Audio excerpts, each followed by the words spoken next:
Après 15 jours d'absence au potager, certaines cultures ont évolué, d'autres ont souffert de la chaleur. Aujourd'hui, on prend notre plus beau panier et on fait le tour du potager.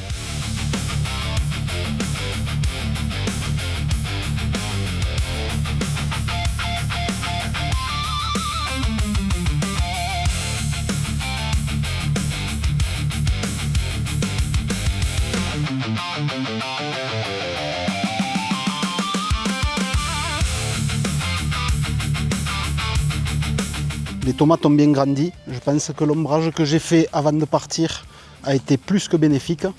Là par exemple, ce pied-là, il doit faire, je pense, pas loin de 2 mètres.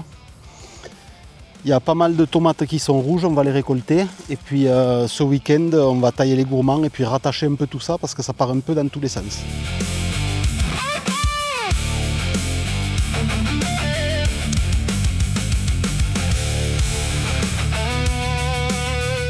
Alors certaines ont le cul noir comme celle-là, ça veut dire qu'elle a manqué d'eau, c'est une marmande.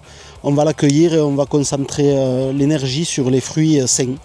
Les poivrons et les aubergines ont clairement profité de cet épisode très chaud, il y en a pas mal à récolter et il y en a d'autres à tutorer.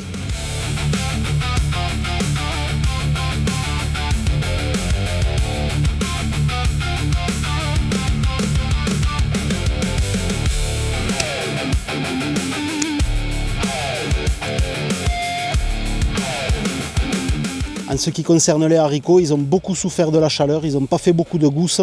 On va faire un dernier semis ce week-end pour avoir quand même un peu de récolte parce que là, c'est pas jojo.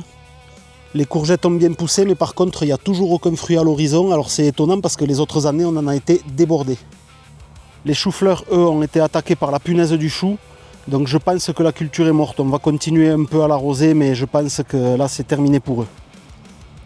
Les concombres, eux, ont l'air de se régaler de la chaleur. On en récolte régulièrement et on va continuer.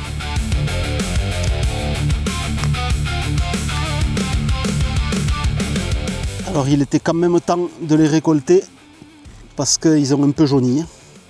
Les courges ont vraiment explosé, donc les petits marrons et butternut, elles s'échappent même du bac. On les remettra ce week-end, on va faire un grand ménage. Les carottes que j'avais semées en début d'été se portent très bien. On va juste faire un éclaircissage, désherber et puis continuer à bien les arroser.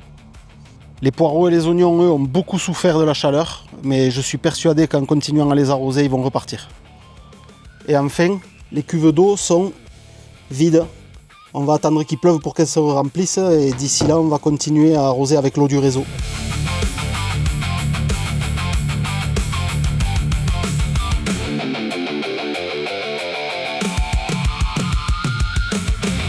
Le bilan est donc assez contrasté. Certaines cultures s'en sont très bien sorties, d'autres ont eu beaucoup plus de mal.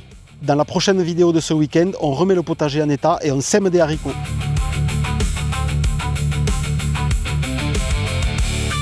Et pour donner un petit coup de main au potager de Lucho sans sortir la grelinette, vous pouvez aimer la page et partager cette vidéo.